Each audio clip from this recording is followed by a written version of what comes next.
paz do Senhor Jesus, meus queridos irmãos, tudo bem com vocês? Espero que esteja tudo bem. Hoje iremos apresentar a pré-aula de número 5 com um tema: O casamento é para sempre. Eu sou o seu irmão Wilton Romualdo. Bem-vindo em nosso canal. Meus queridos, a nossa leitura bíblica em classe se encontra no Evangelho segundo escreveu Mateus, no capítulo número 5, e os versículos de 27 a 32. Em nossa introdução, o nosso comentarista enfatiza sobre a justiça e o caráter do discípulo acima da postura dos escribas. Aqui nós trazemos à baila o significado de caráter. O que é um caráter? É o conjunto ou qualidades, boas ou ruins, que nós temos a singeleza do coração de achar que caráter é apenas algo que aponta para boas obras, mas na verdade a situação de caráter, ela nos mostra que pode ser algo bom ou ruim. É o conjunto de normas que saem do coração, do entendimento, da postura, da ação de cada um, que distingue uma pessoa ou um povo. É um traço que distingue as pessoas. Amém? Então, com esse entendimento, nós já vamos dar início à nossa lição. A justiça às vistas do nosso Deus é os feitos dele sob a sua própria palavra em relação ao homem, a sua criatura. Nós temos que entender que o nosso Deus ele é capaz de forjar um caráter, o caráter cristão. Nós temos que distinguir daquelas pessoas que estão ao nosso redor. Os escribas conheciam a palavra de Deus como poucas pessoas da época, mas o forjamento do caráter, aquilo que o forjava, não eram as escrituras. Eles conheciam as escrituras, mas deixavam levar o que nós chamamos de ética de grupo ou ética local. Ou seja, eles se deixavam contaminar com aquilo que chegava aos ouvidos, e descia até o coração. Assim nós devemos nos preservar para que não aconteça. O tópico de número 1 vai nos dizer a condenação do adultério. O subtópico 1 diz definição de adultério. Aqui eu já quero deixar que nossa lição está dividida em 3 tópicos, sendo esses subdivididos em 3 subtópicos. Nós daremos início agora ao relato de pontos que nós julgamos mais importantes e que pode ajudar os irmãos nas devidas classes e até mesmo você que está chegando no nosso canal hoje e que talvez ainda não leciona, mas que possa ser edificado por esses textos que nós iremos trazer, textos bíblicos, e os comentários, tanto do comentarista da revista como o nosso em particular. Amém? Então, o primeiro subtópico do tópico de número 1, o comentarista traz para nós a tradução do que seria adultério para a língua portuguesa, o que nos deixa mais livre para comentar um ponto interessante sobre a sua definição. Veja que o texto de Mateus, no capítulo 5, os versículos 27 e 28, nós vamos ver que o texto trata do adultério apenas para homens em relação às mulheres. E eu pergunto, será que somente os homens pecam no olhar?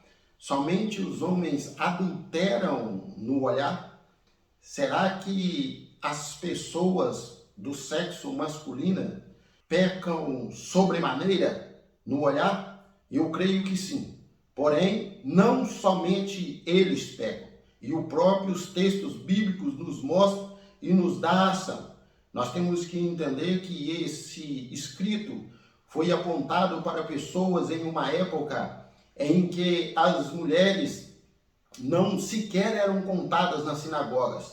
Eram pessoas, sim, mas a contabilidade das pessoas nos cultos, nas áreas públicas, eram feitas apenas pelos homens, pelos varões.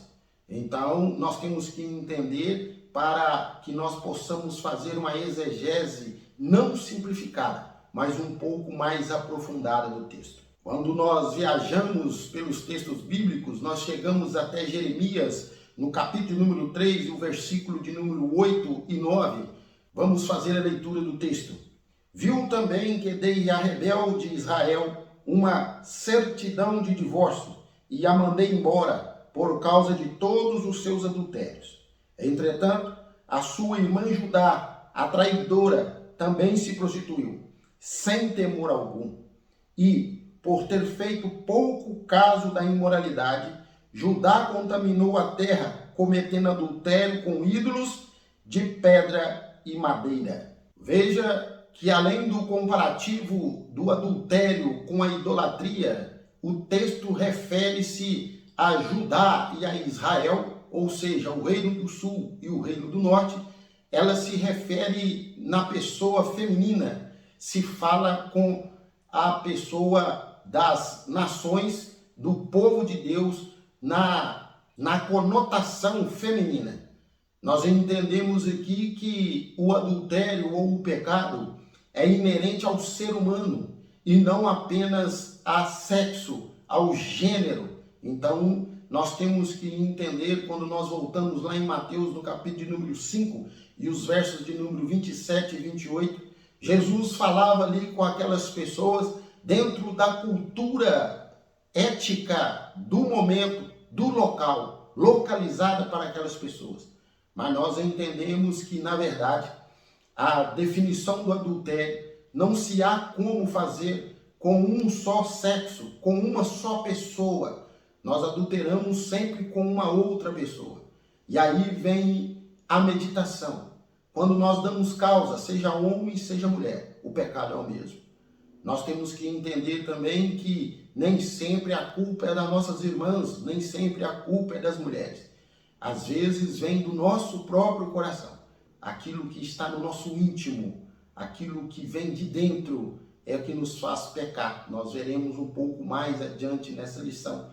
E nós temos que nos cuidar. Não é porque a mulher está com um traje mais sedutor que nós devemos e podemos pecar. Há como nós evitarmos esse tipo de coisa.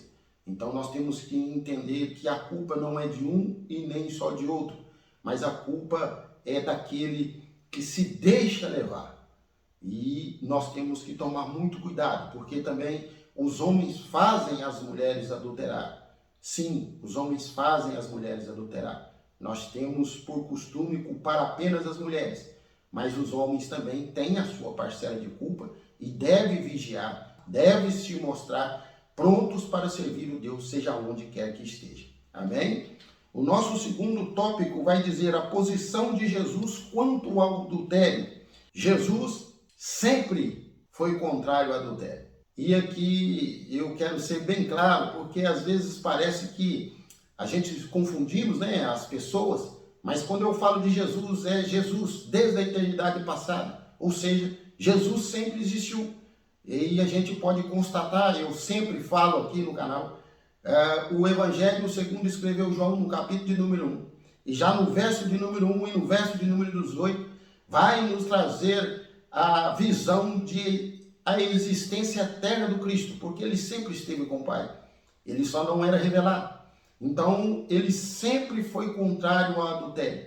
Quando nós viajamos nas Escrituras, já lá no livro das Gênesis, Deus já havia percebido que o homem precisava de uma ajudadora idônea.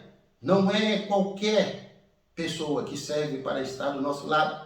Não é qualquer pessoa que poderia estar conosco, porque ele sabia que o adultério poderia acontecer.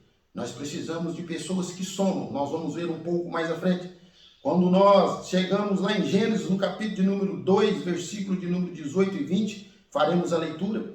Diz a palavra de Deus: disse mais o Senhor Deus: não é bom que o homem esteja só. Far-lhe-ei uma ajudadora que lhe seja idônea.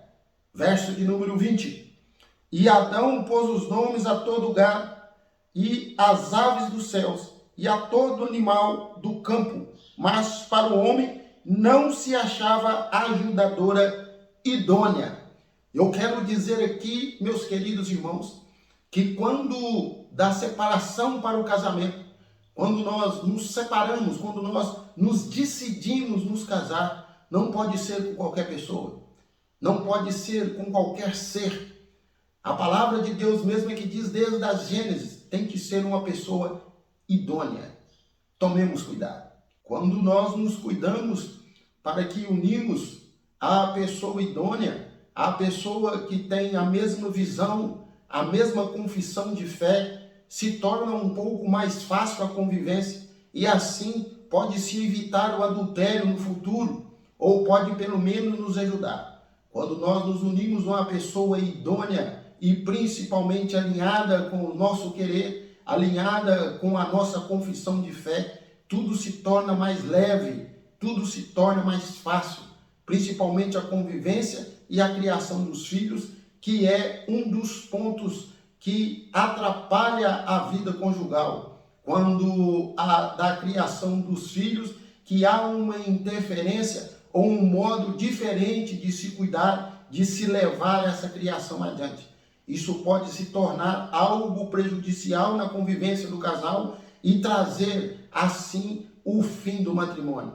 Temos que tomar cuidado com isso. E isso vem se multiplicando dia após dia, esse entendimento, e já estava nas Escrituras, o entendimento de multiplicação da ciência. Quando nós chegamos no campo das ideias, nós podemos viajar pelas Escrituras e chegar até o livro de Daniel, no capítulo de número 12 e o verso de número 4, e nós fazemos a leitura e está escrito: Tu, porém, Daniel, cerra as palavras e sela o livro até o fim do tempo. Muitos correrão de uma parte para outra e a ciência se multiplicará. Vou repetir o final. A ciência se multiplicará. Por que eu trouxe esse texto bíblico para o debate dessa aula? Aparentemente não tem muita ligação, mas como eu disse, trazendo para o campo das ideias, nós conseguimos entender que nos dias atuais é muito mais fácil de se cometer adultério, porque a ciência se multiplica de forma assustadora e avassaladora. Quando nós estamos ao lado do nosso cônjuge, mesmo que ele esteja do nosso lado, nós podemos estar cometendo adultério, tomando conhecimento de imagens ilícitas, ou seja, com um simples smartphone, nós podemos acessar coisas indevidas, impróprias, e assim estar cometendo adultério.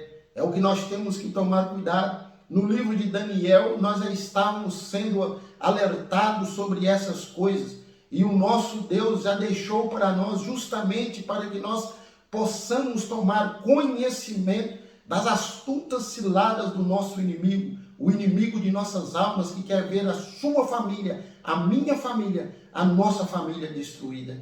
Quando nós acessamos essas imagens impuras, essas imagens que podem dilacerar um matrimônio, nós temos que entender que há uma condição de nos livrarmos desse vício infernal, de estar acessando coisas impróprias, imundas, e que muitas das vezes atrapalham e até faz com que termine a relação conjugal.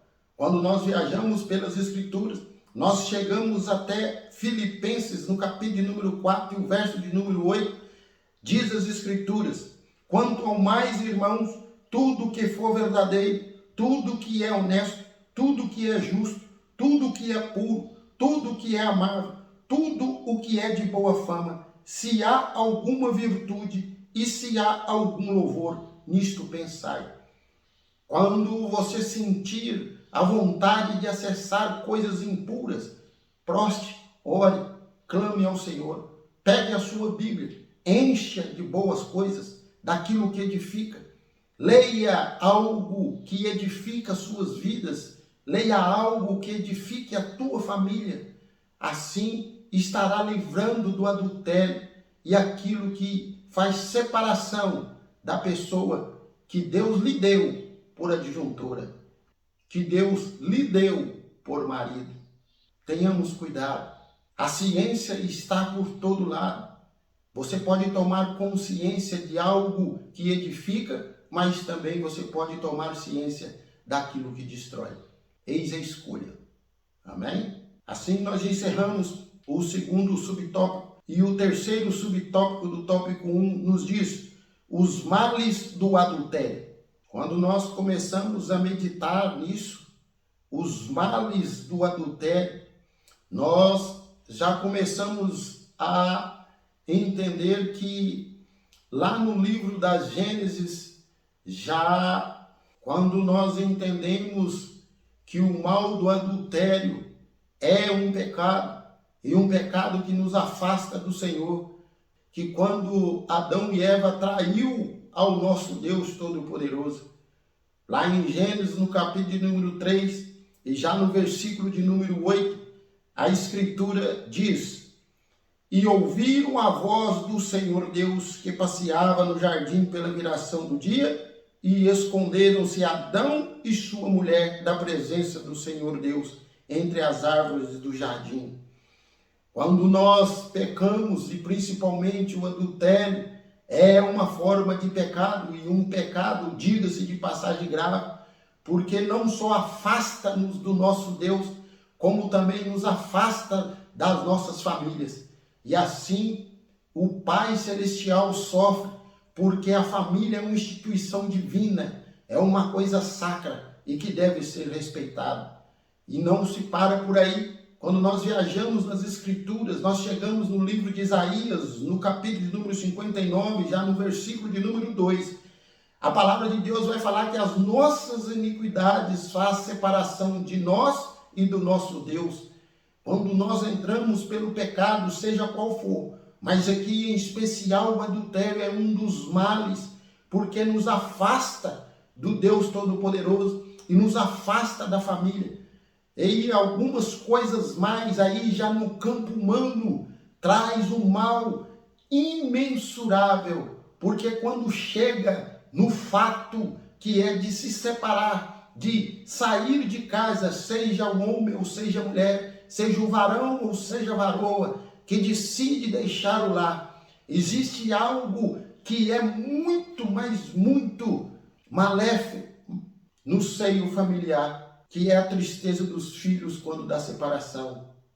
E aqui eu trago um dado interessantíssimo, não há tempo, porque senão o vídeo fica muito grande, muito extenso, cansativo, mas eu quero trazer um dado a qual veio do IBGE, que aponta a pesquisa que 80% dos filhos de pais separados sofrem com chantagens emocionais dos genitores. De acordo com o psicólogo Arnaldo Santos, esse tipo de chantagem tem o nome de síndrome da alienação parental. O que é isso? Um dos males gravíssimos do adultério é a separação conjugal, o divórcio, a qual não agrada a Deus. E dentro dessa separação, dentro do divórcio, ficam os filhos. E eu digo, não somente os filhos, mas toda a parentela sofre. Mas em especial os filhos, quando os têm. Porque de uma forma ou de outra, os filhos acabam sofrendo chantagem, mesmo que indiretamente. Hoje é dia de ficar com o pai. Ah, você tem certeza que você vai? Ah, hoje é dia de você ficar com a sua mãe. Você tem certeza que você quer ir? Olha, lá é assim. Olha, lá você não vai poder fazer. E isso causa um estrago intelectual, uma fragilidade emocional nessa criança, nesse adolescente e até mesmo nesse adulto que não sabe a quem apoiar. E aí fica o alerta para esse mal. Primeiro, espiritual. Quando você cai no adultério, você afasta do seu Deus. Você quer se esconder como Adão e Eva. E no campo humano, você afasta das pessoas que você gosta. O seu leito conjugal cai. O seu leito, a qualidade do leito conjugal se esvazia. E aí pode se levar à separação, ao divórcio. E aí ficam os filhos, fica a parentela no sofrimento. E quando nós chegamos na nova aliança, na primeira carta que Paulo escreveu aos Coríntios, no capítulo de número 6 e o versículos de número 9 e 10, entre outros que não herdarão o reino dos céus, está os adúlteros. E o texto enfatiza, Não se deixe enganar. Tomemos cuidados, meus queridos, para que nós não caiamos nessa cilada do adultério. Assim, nós encerramos o primeiro tópico para a nossa reflexão. Está sendo bênção para você? Então, deixa o seu joinha, deixa o seu like, comenta, por gentileza. É muito bom para o canal. Nos ajude. Amém? O segundo tópico nos diz: o que rege o coração, regerá o corpo. O primeiro subtópico nos diz: o que procede do coração. Meus queridos, quando nós falamos do coração, inerente à nossa espiritualidade, nós estamos falando e entrando no campo das ideias, no campo da mente. O pensar que se torna em agir. E assim nós temos que tomar cuidado. E aqui eu quero tomar a liberdade de colocar uma reflexão que não está na nossa revista. Eu quero chamar a atenção dos irmãos o porquê que muitas das vezes nós não conseguimos controlar os instintos do pensamento. E nós pensamos e aí nasce a vontade do pecado e nós não conseguimos manter firmes longe, arrostar essa vontade insana e acabamos pecando. Assim, eu convido aos irmãos a fazer uma leitura detida lá no livro, ou melhor dizendo, na carta que Paulo escreveu aos Gálatas, no capítulo de número 5, os versículos de 19 a 21, na versão revista e corrigida, Almeida, revista e corrigida, nós vamos entender ali que você vai encontrar 16 elos da obra da carne. 16 elos. E nós vamos seguindo a leitura, e no versículo de número 22, você vai ver o fruto do Espírito, fruto no singular, mas dividido em 9 partes. Isso. Então, nós vamos entender que a obra da carne, tem 16 partes, 16 fundamentos, coloquemos assim. E quando nós chegamos no que tange ao fruto do Espírito, nós vamos ter apenas 9 elos. Ou seja, o fruto do Espírito está subdividido em 9 partes, enquanto a obra da carne está em 16. Quando nós vamos fazer um exegese de todas as Escrituras, nós chegamos lá em 2 Coríntios, no capítulo 4, versículo 16, que Paulo vai falar do homem interior. E aqui eu quero chamar a atenção dos irmãos. Vamos colocar que a obra da carne são pessoas que estão dentro de nós. Você vai ver vários pecados que ali estão. As vontades que estão ali. 16 delas, como eu disse. E ali você alimenta esses homens interiores, essas pessoas interiores, as suas vontades que estão lá dentro. Pela vida toda, desde que você nasce, você alimenta a lascívia, a impureza, a ira, as dissensões. Você vai alimentando 24 horas por dia. E aqueles que nascem em berço evangélico ainda é privilegiado. Mas analise cada um dentro da sua própria vida. E quando nós aceitamos Jesus, nós começamos a produzir o fruto do Espírito, que tem apenas 9 homens interior, assim por dizer. E quanto tempo que você alimenta esses homens interior? Veja que o homem interior, vindo da carne, são 16. E o espiritual apenas 9. E muitas das vezes nós alimentamos esses 9 apenas 1 ou 2 vezes por semana em nossos cultos, aonde nós vamos adorar a Deus, aonde nós vamos receber uma palavra, aonde nós vamos receber um aconselhamento vindo dos céus, assim nós acreditamos. E apenas por 2 horas, contando o período de louvores, de testemunhos, conforme o rito eclesial da sua igreja. E aqui eu chamo a atenção para todos. Será que é suficiente para você se alimentar esses 9 para lutar contra os 16? Não será que esses 9 que fazem parte do fruto do Espírito estavam famintos, precisando de alimento? Será que não está pouco o que você está dando? É por isso que muitas das vezes nós não conseguimos arrostar o ato pecaminoso. É por isso que muitas das vezes nós não conseguimos nos aliviar em Deus, em Cristo, nos entregar, porque nós ficamos alimentando e pensando a todo tempo naquilo que não se deve. Medite, são 6:46.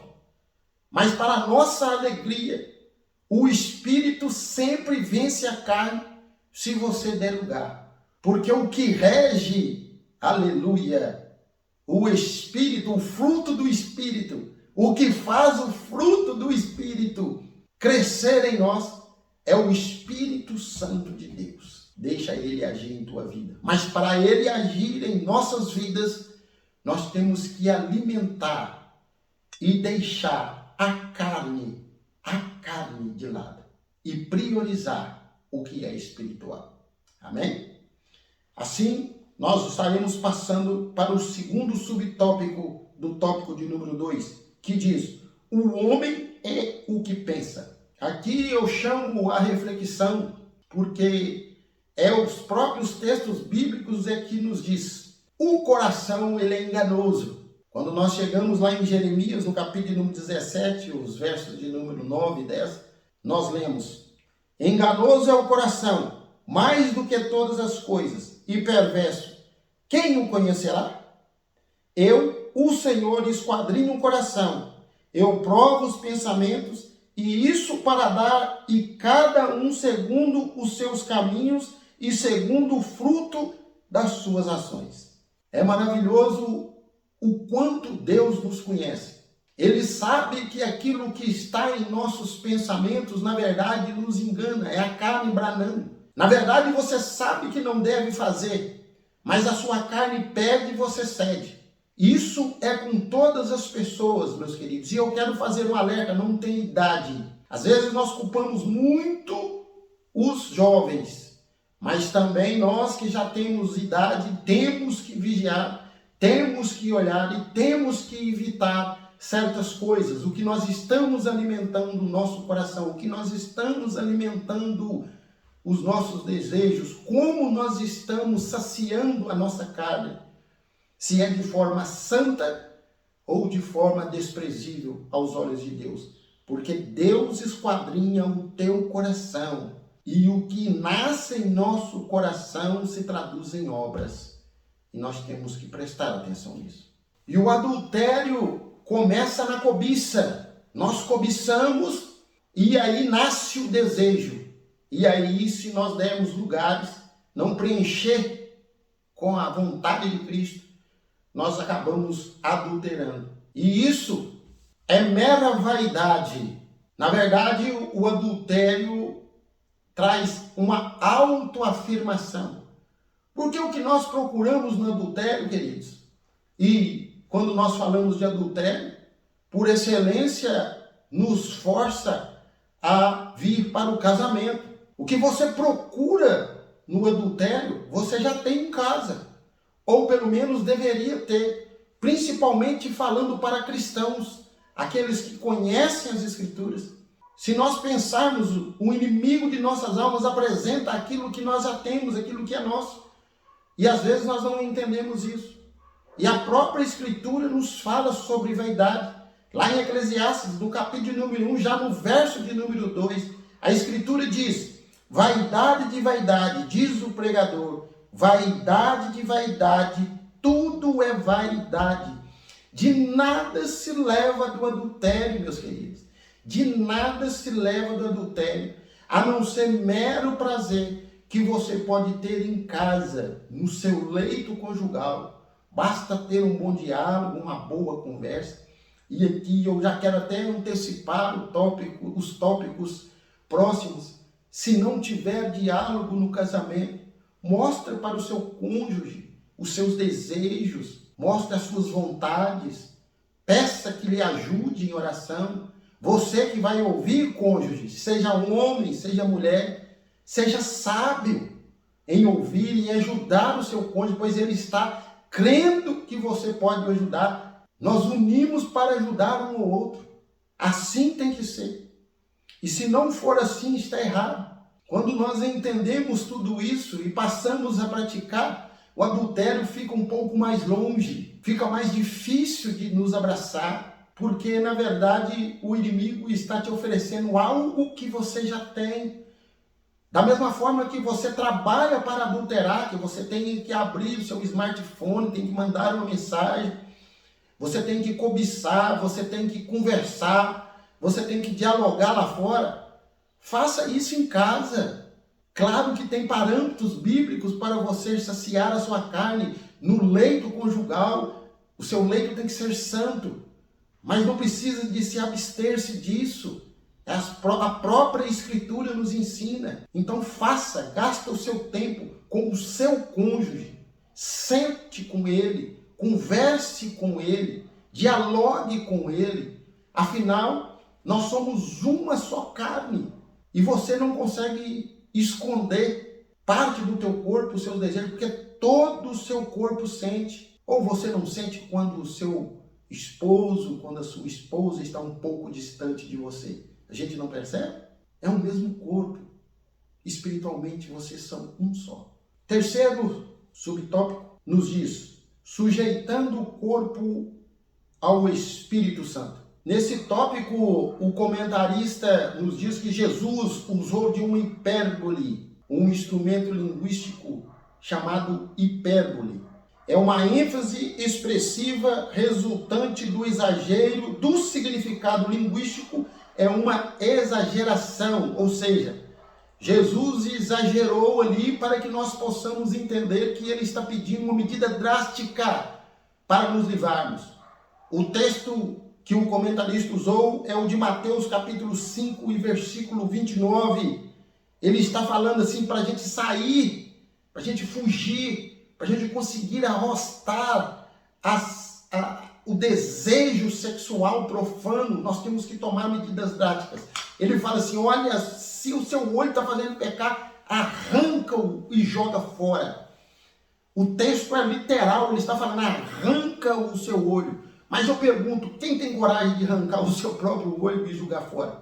Mas ele está falando assim com você, olha, você não consegue se livrar desse ato pecaminoso, então tome medidas drásticas. Ou seja, se você passa todos os dias num lugar onde tem uma mulher ou tem um homem que te faz você pensar, ter pensamentos impuros, você não deve passar ali, mesmo que seja mais longe.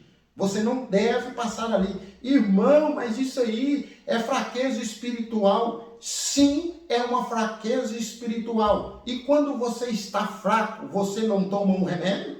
Quando você está doente, você não toma um remédio? Você não vai ao médico? É o que Jesus está falando. Se você não consegue lidar com essa situação, você tem que deixar aquilo e passar por outro lugar. Se tem um lugar onde você frequenta e que tem trago pensamentos impuros, não frequente aquele lugar mais, é isso. Se você tem um smartphone, a qual tem a internet, e que você não consegue ficar sem acessar sites impuros, sites imorais, você não deve ter smartphone. Compre um menor, a qual só faz ligação. É isso que Jesus está falando. Quando ele coloca essa situação de arrancar o olho, é para você não acessar, não ter acesso ao pecado. Nós podemos exemplificar. Você mora num prédio, tem 2 escadas. Numa das escadas, todas as vezes que você passa, tem alguém ali que você vê ou algo que desperta você aos pensamentos lascivos. Mas na outra escada é livre. E você insiste em passar pelo lado que tem algo que te chama atenção para o lado pecaminoso. E a desculpa é, não, eu vou passar ali porque eu tenho que me dominar. Não, você não vai se dominar. Não vai se dominar. O domínio está em você desviar o foco. E se você não consegue desviar o foco, arranca teu olho e joga fora. Ou seja, mude de prédio. Se você não consegue sequer quer mudar de escada, você tem que mudar de prédio. Medidas drásticas. A ação hiperbólica que está falando no texto, né, a hipérbole usada pelo nosso Cristo, pelo nosso Salvador, é justamente isso. Quando você vai sujeitar o teu corpo e espírito, que nós temos que entender que o Espírito Santo ele não faz mágica, meus irmãos. O Espírito Santo ele não é mágico, ele é santo, ele opera milagre, o milagre da libertação. Mas ele está à porta e bate, ele não arromba. É a Escritura que diz, ele lhe dá o livre-arbítrio. E o que ele te dá é a situação de querer ser ajudado. Se você não quiser ser ajudado, ele entristece, mas ele não intervém, ele só mostra. Amém? Andar em espírito não é a fantasia, não é a alegoria, meus queridos. É agir, é ver o acontecer, o agir de Deus em nossas vidas, dentro de nossas ações. Veja o que está escrito lá em 1 Tessalonicenses, no capítulo número 5, o versículo número 23. O texto nos diz: e o vosso espírito e alma e corpo seja plenamente conservados, irrepreensíveis, para a vinda de nosso Senhor Jesus Cristo. Veja que para nós andarmos no espírito, para nós termos o corpo, alma e espírito prontos, nós precisamos de agir, porque tudo que nós fazemos, irmãos, aqui no físico, reflete no espiritual. As nossas obras não trazem salvação, mas a salvação traz obras. Obras é trabalho, e o trabalho é com o corpo. É por isso que nós temos que apresentar irrepreensíveis, tanto o espírito, a alma e o corpo. Isso é quando nós dividimos a palavra oração. Você vai perceber que tem duas palavras incluídas. É duas palavras fraccionadas e que formam uma. Orar com ação. Oração. Você ora, Deus te fala o caminho, ou seja, arranca teu olho e joga fora. E você age, arrancando o olho e jogando fora. Literalmente isso é impossível, mas a medida é válida. Para vencer o adultério, tenha com todas as suas forças medidas drásticas, para que você não persista em cair nesse laço. O terceiro e último tópico vai nos dizer da indissolubilidade do casamento. O subtópico 1 diz: o casamento na perspectiva bíblica. Aqui eu quero chamar a atenção mais uma vez, né, e eu tenho uma grande preocupação com isso, e os irmãos vão me entender uma vez mais. Parece que é massificante, está falando quase todos os vídeos, mas eu quero chamar a atenção aqui. O nosso comentarista usa uma palavra cândida, que está na nossa revista. E essa palavra é mais uma palavra chamada polissêmica, que há vários sentidos nela. E eu aqui trouxe alguns para que nós possamos entender qual do significado que o comentarista trouxe para nós. Por que que eu sempre bato nessa tecla, meus queridos? Porque nós temos que entender que existem pessoas com pensamentos espúrios, né, referente aos estudos bíblicos, e gostam de desacreditar os nossos ensinos. Então eu trouxe aqui para nós entendermos. Bom, a palavra cândida pode ter os seguintes significados: designação comum atribuída aos fungos ascomicetos do gênero Cândida. Então significa também fungo. A palavra cândida também pode dar o entendimento de nome comum da água ardente, da cachaça. Olha para vocês verem. O terceiro, excessivamente branco, parede cândida, ou seja, parede branquíssima, que é o significado usado em nosso estudo. É esse terceiro ato denotativo. A palavra cândida, usada pelo nosso comentarista, significa algo branco, claro, alvo, límpido. Amém? Assim, nós daremos continuidade. Nesse contexto, meus queridos, eu quero trazer para os irmãos que há um vídeo em nosso canal que aprofunda um pouco mais nesse contexto. Nós deixaremos o link na descrição, mas se quiserem pesquisar, o vídeo tem o nome Segundo Casamento Cristão, o que a Bíblia nos diz? Deus perdoa o divórcio? Os irmãos podem pesquisar, ou também os irmãos podem pesquisar pelo meu nome, Wilton Romualdo, que você vai chegar no canal e facilmente você vai localizar esse vídeo que aprofunda mais nesse tópico, né? O casamento na perspectiva bíblica. Tem boas coisas, um entendimento que inclusive pode ser rechaçado pelos irmãos, né? Claro que de forma tranquila, educada, e traz o seu entendimento para nós. Comente, que na medida do possível eu estarei ali respondendo a cada um. Mas nós temos que entender nesse contexto, meus queridos, que a vontade diretiva de Deus é que o casamento ele é perpétuo e não há possibilidade de que isso acabe na visão de Deus. Deus não quer, em hipótese nenhuma, que o casamento se acabe. Amém? Visão divina. Estou falando de visão divina. A vontade diretiva do nosso Deus Todo-Poderoso é que, e é claro na Escritura, o que Deus uniu, o homem não separa. Isso é a vontade diretiva de Deus. Amém? Veja que lá em Gênesis, no capítulo de número 2, e o versículo de número 24, na última parte do versículo, a palavra de Deus vai dizer o seguinte: apegar-se-á a sua mulher e seriam uma só carne. Veja esse texto, meus queridos. Se somos uma só carne, como que você vai separar a carne? Por certo, você já cortou, você já teve algum corte, né? Não tenha sido muito grave. Você percebeu que dói, deixa marcas, deixa sequelas, deixa cicatrizes, pode até fechar, mas fica cicatriz. Se você é uma só carne, quando você divorcia, quando você se separa, deixa ferida, deixa marca.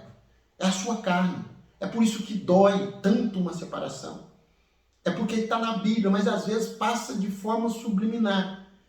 É por isso que Deus falou: você torna-se uma só carne. Eu, Deus, falando, uni. E aí você se apegou à sua mulher. E aí se tornou uma só carne. Como que pode se separar? É por isso que dói tanto uma separação. E aí quando nós continuamos, nós chegamos lá em Mateus. Aí Jesus vem e ratifica tudo isso. Mateus, capítulo 19, versículo 6, diz: assim não são mais dois, mas uma só carne. Portanto, o que Deus ajuntou, não se separa o homem. Não tem como, irmãos. A separação sempre traz dor, insatisfação, guerra, briga familiar, distanciamento de filhos, de toda a parentela. Antes de tomar essa decisão, deixa o orgulho de lado, sente um pouco. Mesmo que se você já tenha tomado a decisão, volte atrás, converse com os filhos. Nós, às vezes, somos duros demais e não ouvimos Deus falar na boca dos filhos. Às vezes os filhos têm algo para nos ensinar também. Até uma criancinha: papai, não vai embora não. Mamãe, eu quero que você fique com o papai. Preste atenção. Talvez seja a hora de relevar. Pense nisso. Amém?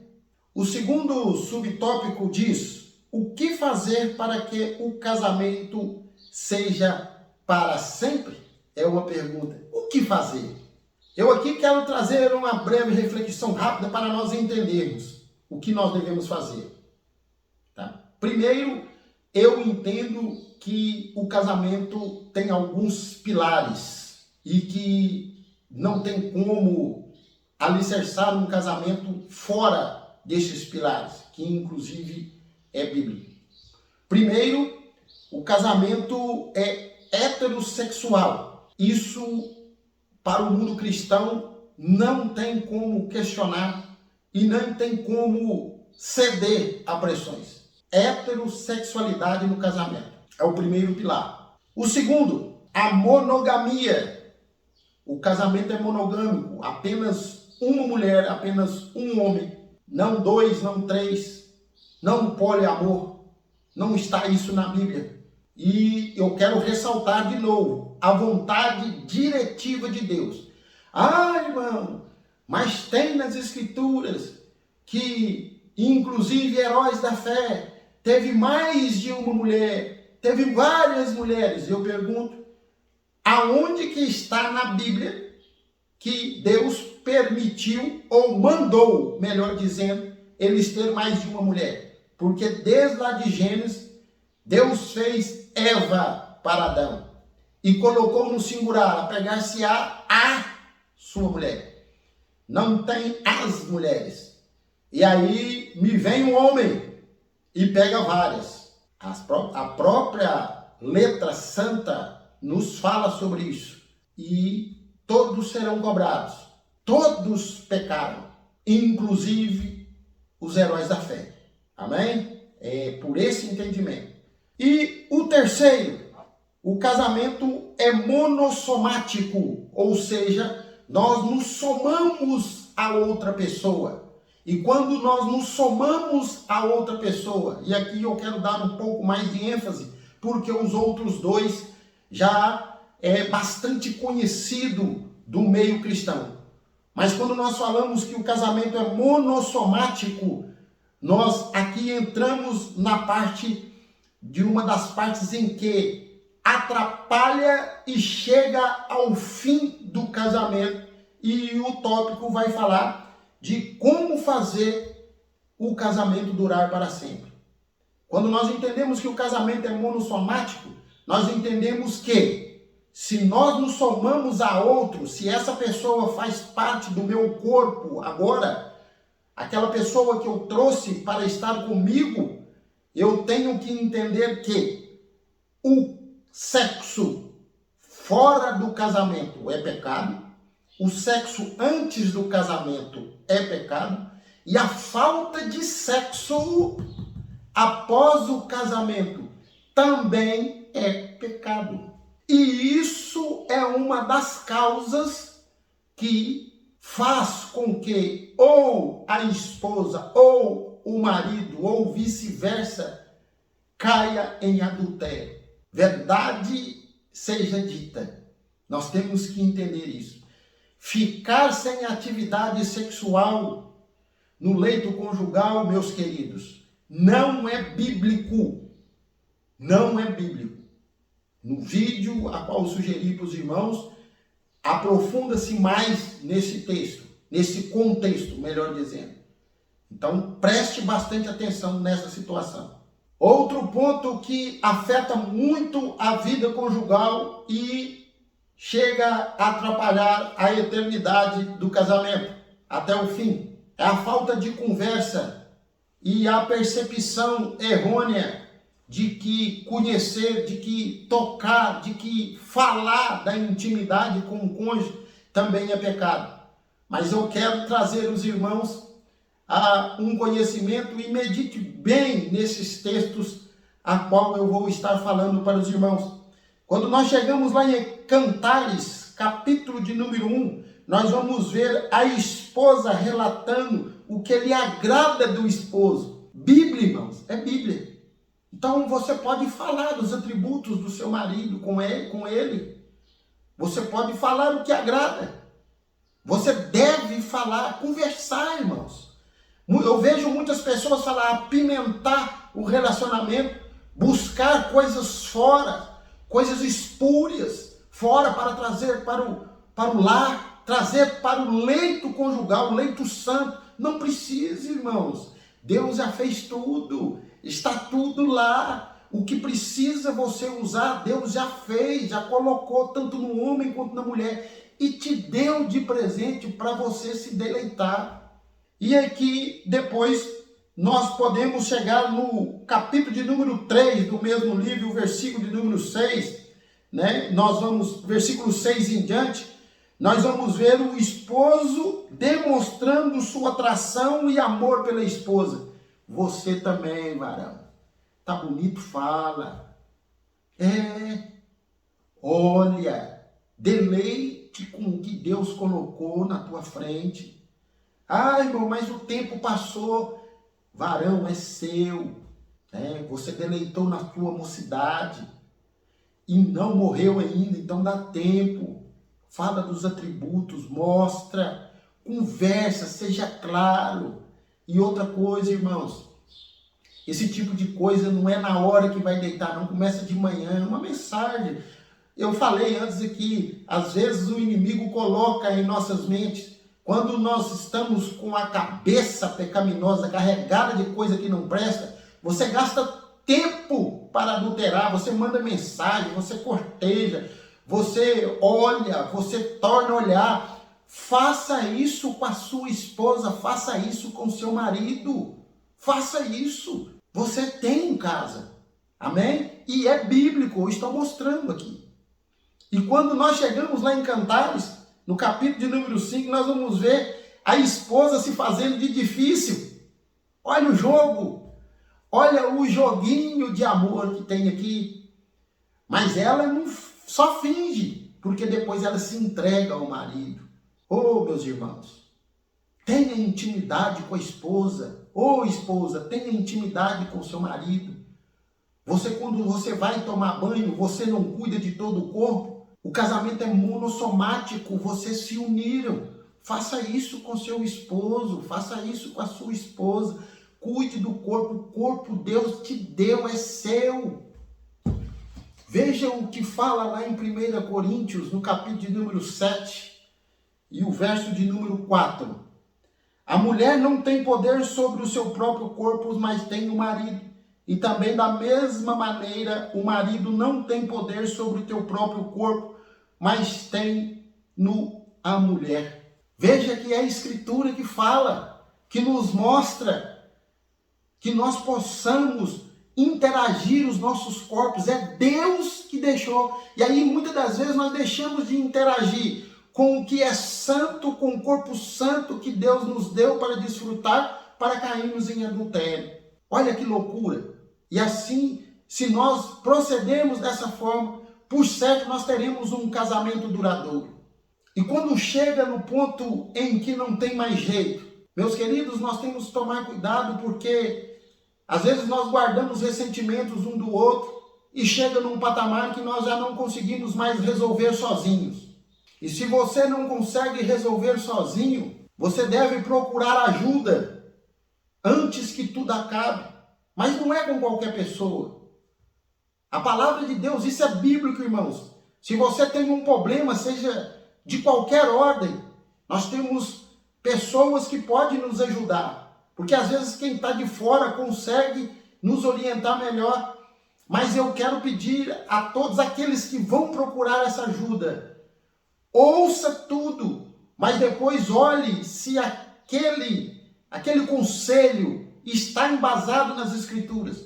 Aquela visão que aquela pessoa te deu está embasado nas Escrituras.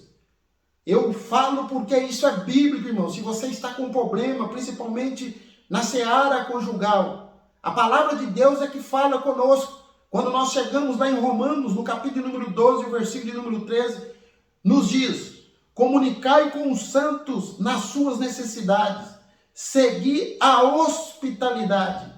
Meus queridos, nós temos que fazer isso. Há pessoas que vão nos receber, vossos pastores, as pessoas que são preparadas para isso, chamadas para o ministério.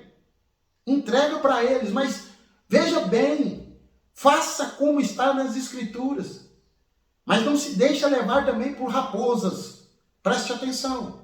E quando nós continuamos, o que é que nós temos que fazer? Antes de tomar a decisão insana de pôr fim num casamento. Veja o que está lá em 1 Timóteo, no capítulo número 2 e o verso de número 1. Veja logo de início do versículo que diz: admoesto-te, pois, antes de tudo, que se façam deprecações, orações, intercessões e ações de graça por todos os homens. Isso inclui a sua esposa, inclui o seu marido. Meus irmãos, não deixe o seu casamento acabar sem lutar por ele. Não caia em adultério sem antes prestar atenção nas Escrituras. Deleite com a sua amada, deleite-se com o seu amado. Veja que é o teu corpo.